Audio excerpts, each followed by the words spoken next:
Welcome to Wheel of Fortune. Ladies and gentlemen, here are your stars. Let's sit back and enjoy. All right, let's see what we are going to be spinning today. We got a molecule right in the center, a hub, and we are going to have 4 different groups. We're going to throw them on there, see what you get out. Okay, what's the jackpot today? All right, here's again a group. On this side, we did this with a primary that was not branched. The only difference between that and this is a beta branched and even a gamma branch, but it's actually this branching that's really important. So if you have 1 or 2 R groups here, that's going to really affect some of the reactions, not all, some. How do we know this is primary? Put your finger on the halide, draw a line to the carbon, check out the hydrogens. 2 hydrogens would be primary. 1 hydrogen, secondary. No hydrogens, tertiary. All right, let's go. So let's take this and treat this with an A-class reagent. A is a good nucleophile, bigger, negative, polarizable. Anions are really good nucleophiles, and if they are below on the 3rd, 4th, or 5th periods, they are also not going to be basic. You don't have to worry about E2. You just have to focus on SN2. Phosphorus, sulfur, selenium, bromide, iodides, chlorides, these are just only nucleophiles. But carbons and oxygens can be anionic and become basic. Carbon minus, oxygen minus, nitrogen minus. These you have to be a little bit wary of because they can shift tense and go from SN2 to E2 depending on the substrate. That's what we're going to see. Is there a difference between a beta branched primary RX and just a unbranched primary RX or alkyl halide? Or is there no difference? Let's check it out. PPH3, big, good nucleophile, gives it a kick on the back and replaces it. So if you have a nucleophile, you really only have to worry about one type of reaction, and that is a backside attack. Transition state, concerted, bimolecular, you know the rest. So here is your R group, really no change to that. And your PPH3 would go over here. There are no hydrogens to deprotonate, so it's stuck as a positive forever until something else happens.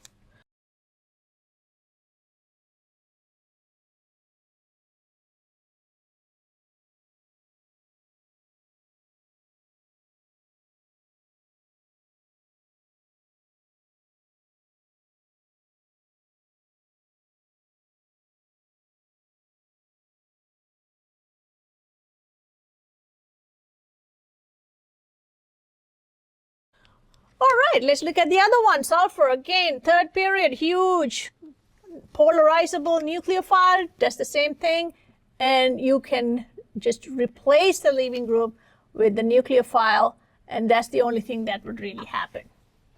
Sodium bromide is going to fall off, and that is good if you're in aprotic because this is going to drive the reaction forward. Aprotic, things are going to be a lot faster.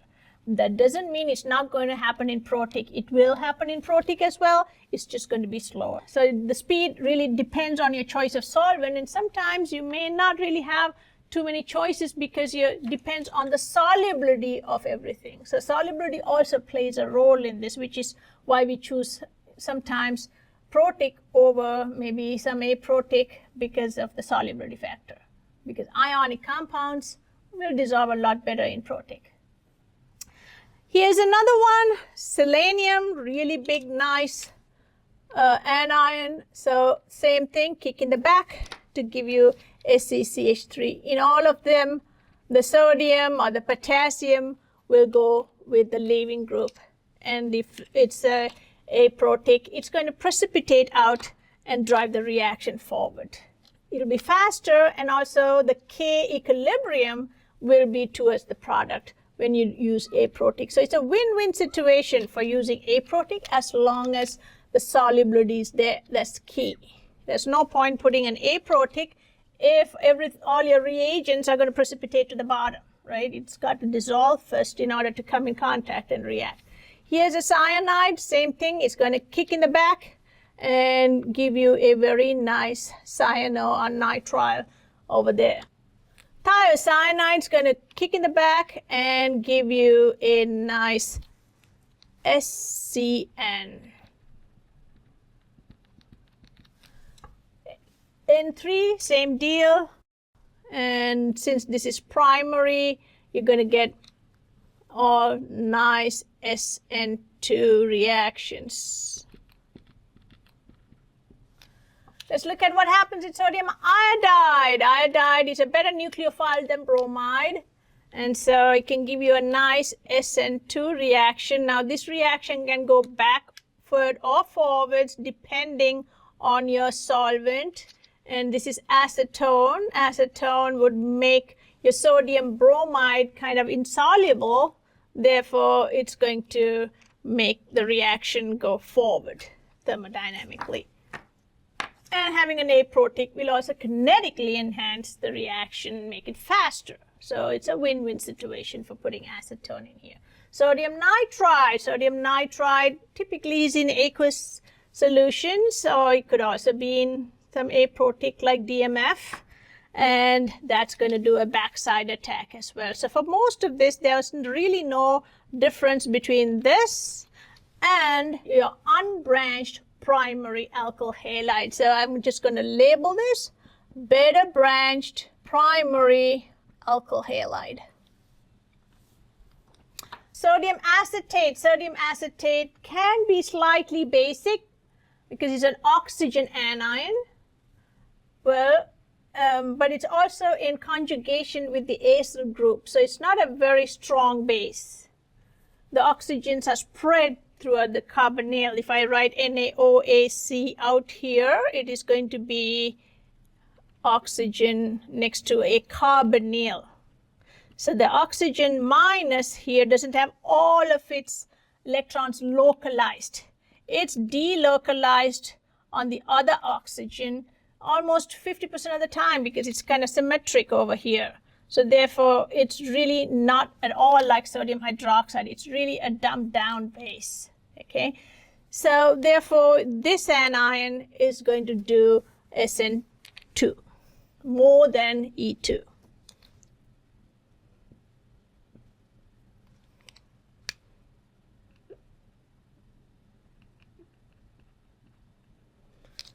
What about KHNME or KNME2?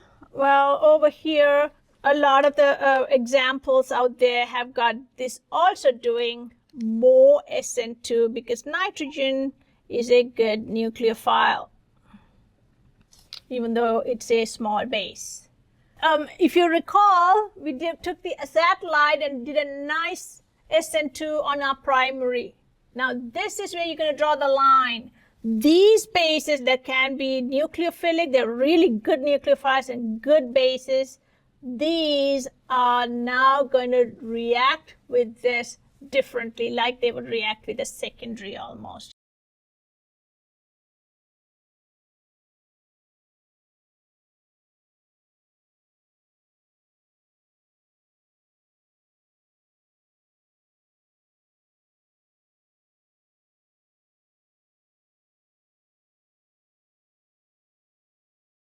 From this point on, we're going to see more E2 than SN2 with basic nucleophiles. So all of these bases are going to take the hydrogen on the beta carbon. So this is beta hydrogen abstraction. So it really doesn't matter whether you're starting with an R or an S, because all that stereochemical information is going to be lost when you make the pi bond. So in order for all of these bases to attack, and I'm just going to put base here, and that would mean these bases, these are going to pull that hydrogen off. You know, bases love acids, and so H plus is going to go with them. Those electrons are going to run in and kick off the bromide that is anti-periplanar. So you're going to have a double bond right there. And that's going to be the case for all of these. So I could write them out like this and put a pi bond right here. And this is going to be a di-substituted alkene. So it's not going to be as fast as a tri or tetra, but it's still pretty good. And it's going to be more than an SN2. So in this case, your SN2 is just going to be your base acting as a nucleophile. So let's say it's this one, it's going to be a triple bond. And that's your minor. We could do the same for all of them. So I'm just going to say, well, for all of these, the major product is going to be a double bond right here. Minor would be the nucleophile attached to the primary carbon in place of the bromine. So E2 more than SN2 for B class. What about C class?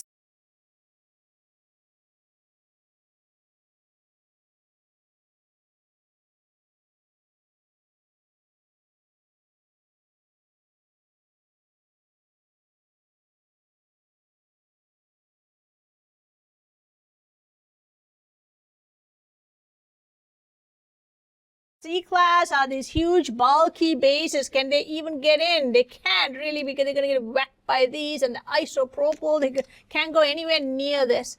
So it's going to behave very much like a secondary and have almost entirely E2. So all of these, I'm just going to put them as E2 major.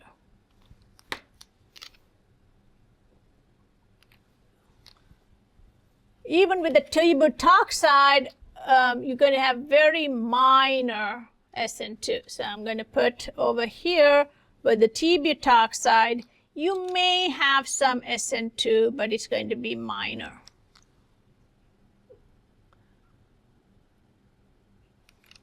And depending on the reagent, you'll get a certain percentage distribution, SN2 minor.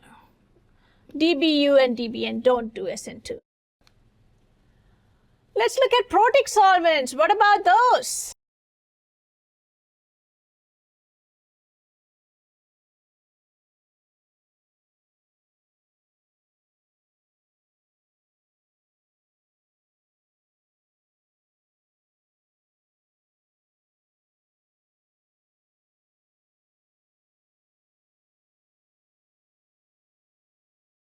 Can we rattle that? Well, let's see what would happen if you rattle it.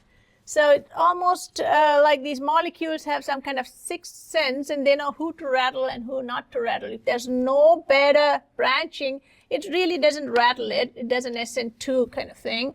But here, if you, let's say, rattle it and get a positive here,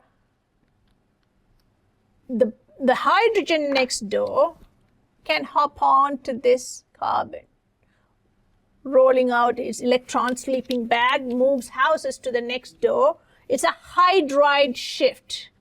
And if you do that, well, see what you get. You're going to get over here a tertiary. And we've been talking about how tertiary is like the best carbocation to have. The only thing better than this would be a tertiary with like pi bonds here that can also do resonance. Well, this one doesn't have pi bonds, but it's pretty good here. So this is a typical SN1 type reaction. And you know that whenever you have SN1, then you would also have a small amount of E1. That's a side product. Typically something that you wouldn't really want, but you can't help forming it. Now that you've got this, and that will be the same for this as well, for both these, you're going to hit this with your protic solvent, which is why we call it solvolysis. The solvent lyses this and then jumps on the positive. That's your major. And after deprotonation, and you have done this so many times, deprotonation with water, you're going to get a hydroxyl. So this is an alcohol. Now you do the same thing over here, and you would get, instead of an alcohol, you have an OCH3 hopping onto that carbocation. So you're going to get, after deprotonation, an ether. So this is a good way of making alcohols and ethers in bulk quantity. I mean, it's pretty cheap, inexpensive, okay? So that's your major, and for both of them, you would have a minor E1. Whenever you have SN1, you will have E1, and the more you heat it up, the more E1 you're going to get, E1 minor. What about ammonia? That's protic too. You know that fluorine, hydrogen, and nitrogens are the ones that really have hydrogen bonding. They're protic. What is that going to do? Ammonia is a good nucleophile. It's a better nucleophile than water. Why? Because it's a little teeny bit larger and a little teeny bit less electronegative.